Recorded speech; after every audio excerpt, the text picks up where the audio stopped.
The morning of January 25th, 2019 will go down in history as the first time I woke up to good news since Donald Trump was elected. Usually my alarm rings at 6 a.m. and I brace myself for a minimum of 4 disastrous alerts from Apple News. But that glorious Friday morning was different. My screen lit up with a mix of text messages and Twitter notifications regarding the arrest of Roger Stone, a longtime confidant of Trump's and someone I personally dislike a lot. I knew within seconds that it was gonna be a great day. 6 a.m., just after the hour. About a half dozen police vehicles with sirens, but no sound. Silent sirens pull in front of this Fort Lauderdale home where Roger Stone was presumably asleep. The lights were off in the house. About a dozen officers, FBI agents wearing tactical vests and with large weapons, fanned out across his front lawn. One went up to the house and rapped on the door, shined a flashlight inside, said, "FBI, open the door." Moments later, as you heard in the video, it said FBI warrant. That's what the agent said. We then saw a light go on the second floor, and moments later, there was Roger Stone in the doorway. Oh, I love that he was awoken from his slumber. Stone was indicted for obstruction of justice, making false statements, and witness tampering. According to Vox, the charges focus on Stone's alleged lies to the House Intelligence Committee during 2017 regarding his statements about efforts to get in touch with WikiLeaks during the 2016 campaign. The indictment also conspicuously mentions that a senior Trump campaign official was directed to contact Stone about what WikiLeaks might have on Hillary Clinton. Look, it's important to point out that Stone is not accused of wrongdoing during the 2016 campaign yet, but he is accused of lying to the House Intelligence Committee in 2017 and attempting to tamper with a witness in the Russia investigation. The witness named in the indictment is radio host Randy Credico, who Stone accused of sharing information from WikiLeaks with him. The Daily Beast reports a few weeks before the election, Credico interviewed Assange on his radio show. He would later visit the Ecuadorian embassy in London, where Assange is. The two men exchanged emails about WikiLeaks before Assange started dumping emails stolen from Clinton's campaign chairman, John Podesta. And Stone also made a series of cryptic statements about WikiLeaks, which generated noisy speculation that he was getting information from inside the embassy.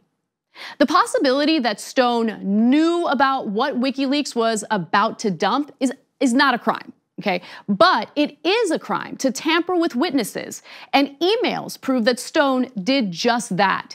Here's Ari Melber on MSNBC explaining how. Today, Mueller reveals emails that show Stone and Credico discussing what WikiLeaks might release, and Credico allegedly taking Stone's request and passing it on for specific emails. Now, it doesn't state if the request was acted on, but Mueller does show that these two men's relationship began to fray, charging that Stone then threatened Credico to prevent him from cooperation and even threatened his pet, Stone writing he would, quote, "take that dog away from you."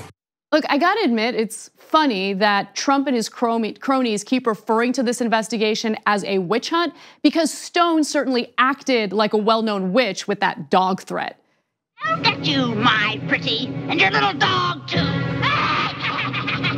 Now, for his part, Stone denies all charges, even though there's overwhelming evidence to show that witness tampering was taking place. But he also made clear that he's not going to bear false witness against Trump in Mueller's investigation, which is fine, but it did sound like a veiled message to Trump because he probably is hoping that Trump pardons him. Regardless of the outcome of the investigation, there was something so delicious about the news on Friday morning. Look, I'm gonna keep it real with you guys. I'm human, I'm not perfect. I like the same dark things that most people like, namely revenge. I'm not going to pretend like I'm some goody two-shoes progressive who doesn't enjoy watching horrible people like Stone pay the consequences of breaking the law. I danced. I literally had an impromptu dance party in my living room after hearing the news, which then increased my heart rate and released more feel-good endorphins from my brain. It was a vicious cycle of joy, all centered on the fact that Stone was experiencing some level of misery. And then I wondered about the psychology of revenge.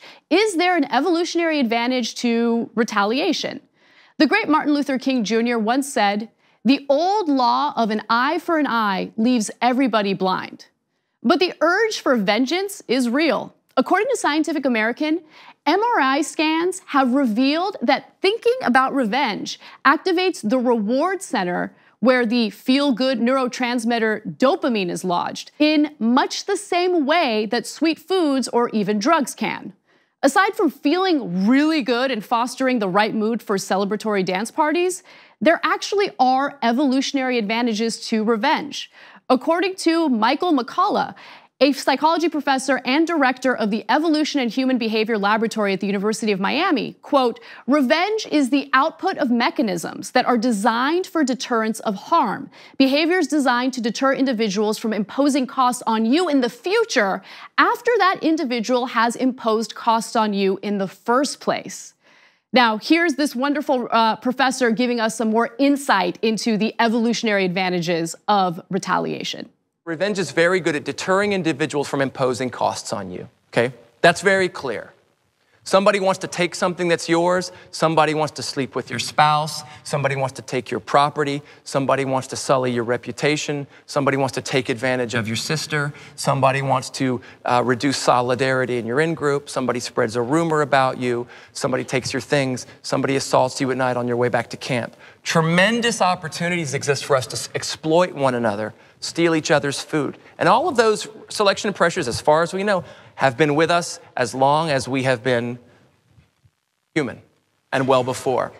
So any mechanism that might arise that would deter individuals from imposing those kinds of costs on you would be highly favored by natural selection. In an interview with Scientific American, McCullough says that the desire for revenge goes up if there are people who have watched you be mistreated, because in that case, the costs have gotten bigger.